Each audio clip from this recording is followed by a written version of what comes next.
বন্ধুরা অনেকদিন হলো কোথাও ঘুরতে যাই না, তাই আজকে ঘুরতে বেরোলাম। যাবো গাজীপুর ভাওয়াল রাজবাড়ি। এই রাজবাড়ির ইতিহাস সম্পর্কে জানবো এবং আপনাদেরকে জানাবো। চলুন বন্ধুরা, চলে আসলাম টঙ্গীতে। টঙ্গী থেকে এবার চলে যাবো জয়দেবপুর। তো বন্ধুরা ফাইনালি চলে এসেছি রাজবাড়ি। প্রবেশ পথে দেখা মিলবে এই বিলাসমণি সরকারি বালক উচ্চ বিদ্যালয়। নির্মাণ করা হয় 1905 সালে এবং ওই বছরই জাতীয়করণ করা হয়। এখান থেকে কিছু দূর সামনে গেলেই দেখা মিলবে ভাওয়াল রাজবাড়ি। তো বন্ধুরা আমি ফাইনালি পৌঁছে গেছি ভাওয়াল রাজবাড়ির ভিতরে এবং এর ইতিহাস সম্পর্কে জানাবো। গাজীপুর জেলার জয়দেবপুরে কালের সাক্ষী হয়ে দাঁড়িয়ে আছে 5 একর জায়গার উপর কালের সাক্ষী হয়ে ভাওয়াল রাজবাড়ি। 1978 সালে এই রাজবাড়িটিকে জেলা পরিষদের হিসাবে ঘোষণা দেওয়া হলেও বর্তমানে ব্যবহৃত হচ্ছে জেলা প্রশাসকের কার্যালয় হিসাবে। ভাওয়াল রাজবাড়ির সাথে জড়িয়ে আছে ভাওয়াল সন্ন্যাসী রাজা রমেন্দ্র নারায়ণের কথিত মৃত্যু এবং 12 বছর পর পুনরায় আবির্ভাবের ইতিহাস, যাকে কেন্দ্র করে ভারত উপমহাদেশের মধ্যে সন্ন্যাসী মামলার সূচনা হয়। এছাড়া ভাওয়াল রাজবাড়িকে ঘিরে উত্তম কুমার অভিনীত বাংলা চলচ্চিত্র সন্ন্যাসী রাজা নির্মাণ করা হয়।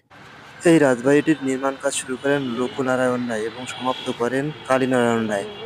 তবে রাজকুমার রমেন্দ্র নারায়ণ রায় ও তার দুই ভাই জমিদার বাড়িটি দেখাশোনা করতেন। কারুকার্য খচিত সীমানা ঘেরা ভাওয়াল রাজবাড়ি প্রবেশপথে নজর পড়বে সারা বছরে ফুলে ছোঁয়া থাকা নাগলিঙ্গম ফুলের গাছ। প্রবেশদ্বার পেরিয়ে সামনে এগালেই দেখা যাবে প্রশস্ত বারান্দা ও হলঘর। বিশাল রাজবাড়ির বিভিন্ন অংশে রয়েছে বড় বড় দালান, রাজবিলাস, পুরাণ বাড়ি, নাট্যমন্দির, হাওয়া মহল, পদ্মলাভের মতো বিভিন্ন ভিন্ন ভিন্ন ভবন। দোতলা এই জমিদার বাড়িতে সব মিলিয়ে প্রায় 365টি কক্ষ রয়েছে। রাজবাড়ির পশ্চিম দিকে রয়েছে বিলাস দিঘি ও সামনে রয়েছে সমতল মাঠ। বন্ধুরা এই পথটি ধরে আমি ভেতরে নিয়ে যাবো এবং আপনাদেরকে দেখাবো এর ভেতরে কি কি আছে। ভেতরে ঢুকে চোখে পড়লো সেই আমলের একটি কাঠের সিঁড়ি। বর্তমানে এই সিঁড়িটি বন্ধ থাকায় পাশে আরেকটি সিঁড়ি দিয়ে উপরে ওঠার চেষ্টা করি।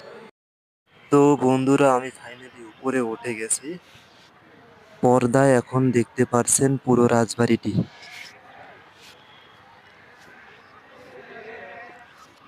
বন্ধুরা এটি হলো সেই হাওয়া মহল, বন্ধ থাকায় এর ভিতরে প্রবেশ করতে পারলাম না।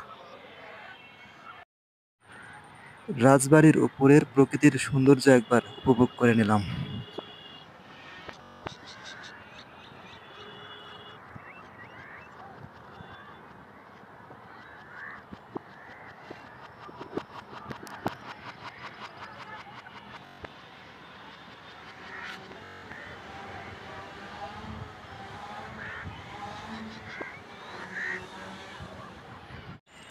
বন্ধুরা পর্দায় যে এখন দিঘিটি দেখতে পাচ্ছেন এটি হলো সেই রাজদিঘি।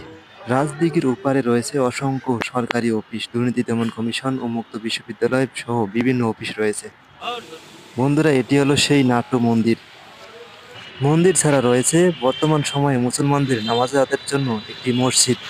বন্ধুরা আমি এখানে এসে জানতে পারলাম ওই সময় পড়াশোনা করার জন্য হিন্দু মহিলাদের জন্য একটি আলাদা স্কুল তৈরি করেছিলেন এবং আমি আপনাকে সেই স্কুলের দিকে নিয়ে যাচ্ছি।